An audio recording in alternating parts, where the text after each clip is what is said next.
கொடுத்துக்க வேண்டியது. சாட்சியெல்லாம் சரியில்லை பாருங்க, அதனாலதான் எடுத்துட்டு போகுது. சார் உங்களுக்கு ஒரு போன் வந்தது, ஹோட்டல் அரிஸ்டோ ரூம் நம்பர் 302 உடனே உங்களை வர சொன்னாங்க. யார் பேசுனது? கேட்டதுக்கு யாருமே சொல்லல சார். ஏதோ முக்கியமான விஷயமா உங்ககிட்ட பேசணுமா?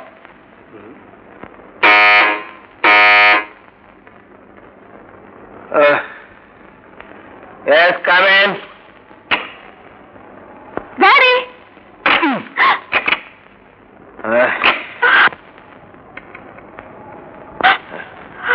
இங்க டாடி இருக்கா? டாடி அது கேடி அது.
இப்படி ஒவ்வொரு கொலையாளர்களும் கொலை செஞ்சுட்டு அதே இடத்துல இருந்துட்டாண்டா நமக்கு அனாவசியமான அலைச்சல் இல்லை. You are under arrest.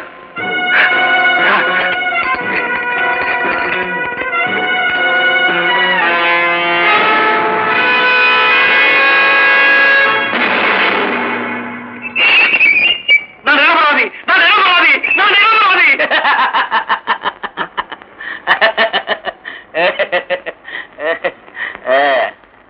வக்கீல் சார், இப்படி எத்தனை நிரபராதிகளை நீங்க கோர்ட்ல கதற வச்சிருப்பீங்க?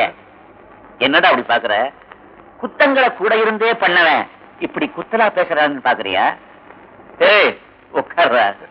அட நம்ம சீட்டு தான்டா, உட்கார்ற. டேய், பிறக்கும் போதே எப்படி சாவு நிச்சயமாவதோ அதே மாதிரி தப்பு செய்யும் போதே தண்டனை நிச்சயமாகுது. இதெல்லாம் நீ உள்ள வர்றதுக்கு முன்னாலே யோசனை பண்ணிருக்கணும். வந்ததுக்கு அப்புறம் தானே தெரியுது என்னன்னு. உப்ப தின்னவன் தண்ணியை குடிச்சே திரணும்னு. டேய், இத பெரிய அறிவாளி யாரும் சொல்லலடா, என் பையன் சொல்லிட்டு போறான்டா. சார், நான் நிரபராதி. என்ன ஏன் ஜெயில அடைக்கிறீங்க? நான் என்ன குற்றம் செய்தேன்? என்ன குற்றம் செய்தேன்? நீ செய்த குற்றம் ஒன்றா இரண்டா எடுத்து சொல்ல கூறுகிறேன். கூறும், கூறி பாரும். பொய் அட்ரஸ் கொடுத்திருக்க, போலீஸ் டிபார்ட்மெண்ட்டையே ஏமாத்தி இருக்க, காரை திருடி இருக்க, லைசன்ஸ் இல்லாமலேயே காரை ஓட்டி இருக்க, காருக்காரனை கீழே தள்ளி அவனை காயப்படுத்தி இருக்க. ஏன் பால்ல தண்ணி கலந்த அது எழுதிக்கங்க. Notice boy. Yes sir. இப்படி எத்தனையோ குற்றங்களை செய்திருக்க. இந்த குற்றங்களுக்கெல்லாம் உனக்கு நான் ஆயுள் தண்டனை வாங்கி கொடுக்கிறேன். என் பேரு வி கிஷன் இல்ல. இன்ஸ்பெக்டர் கூப்பிட்டியா? இல்லை சார். என்னங்க, எனக்கு இந்த கோர்ட்ல தானே நீங்க தண்டனை வாங்கி கொடுக்க முடியும். நான் சுப்ரீம் கோர்ட்ல வரைக்கும் போவேன். நீ ஐநா சபைக்கே போனாலும் உனக்கு தண்டனை தண்டனை தான். போட்டா முதல்ல வாங்க. டேய், என்னடா ஜெயிலுக்குள்ள பாட்டு ஏட்டு இவன் வாய பூட்டு.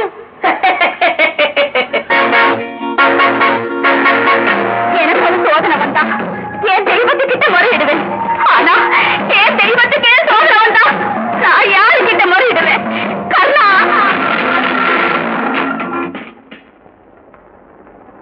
இன்ஸ்பெக்டர் சார், என் நிலைமையை தெரிஞ்சு எனக்காக நீங்க கண்ணீர் வடிக்கிறீங்க. நான் எப்படி உங்களுக்கு நன்றி சொல்றேனே தெரியல. உனக்காக கவலைப்பட்டு கண்ணீர் வடிக்கலடா. உன்ன மாதிரி அயோக்கிய பெயர்களை புடிச்சு ஜெயில போட்டோங்கிற சந்தோஷத்துல ஆனந்த கண்ணீர் வடிக்கிறேன்டா, ஆனந்த கண்ணீர் வடிக்கிறேன்.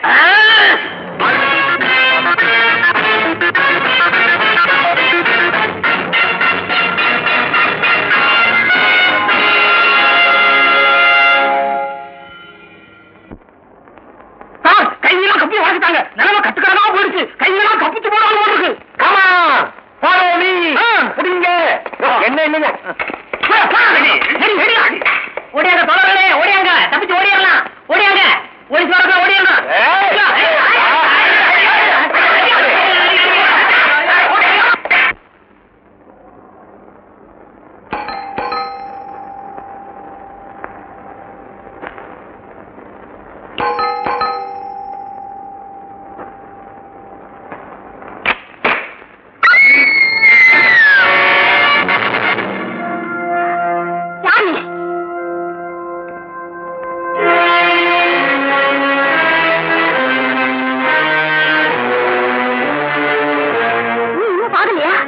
சாகத்தான் போறேன்.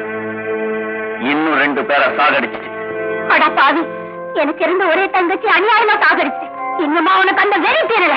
உன்ன மாதிரி ஆளுங்க இந்த உலகத்திலே இருக்கக்கூடாது. இப்பவே உன்னை என்ன செய்ய பாரு. உண்மை என்னன்னு புரியுற வரைக்கும் உங்களுக்கு மட்டுமில்ல, என்ன அநியாயமா தண்டிச்ச அந்த சட்டத்துக்கும் புரியாது. நீங்க எப்படி உங்க தங்கச்சியை பறி கொடுத்துட்டு தவிக்கிறீங்களோ அதே மாதிரிதான் என் தங்கச்சியை பறி கொடுத்துட்டு நானும் தவிக்கிறேன்.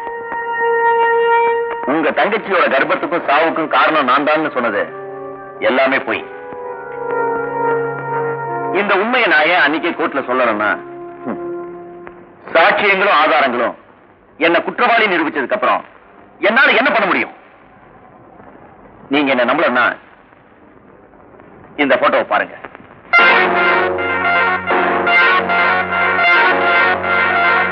இவன் பேர் ஆலிவர்.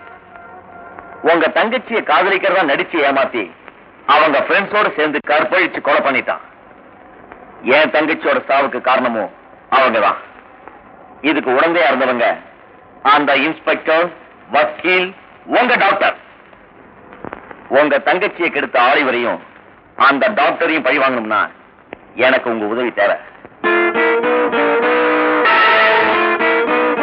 ஒரு நல்லவனை அழிக்க உங்க உதவியை கேட்க, ஒரு நயவஞ்சகனை ஒழிக்கத்தான் உங்க உதவியை கேட்கிறேன்.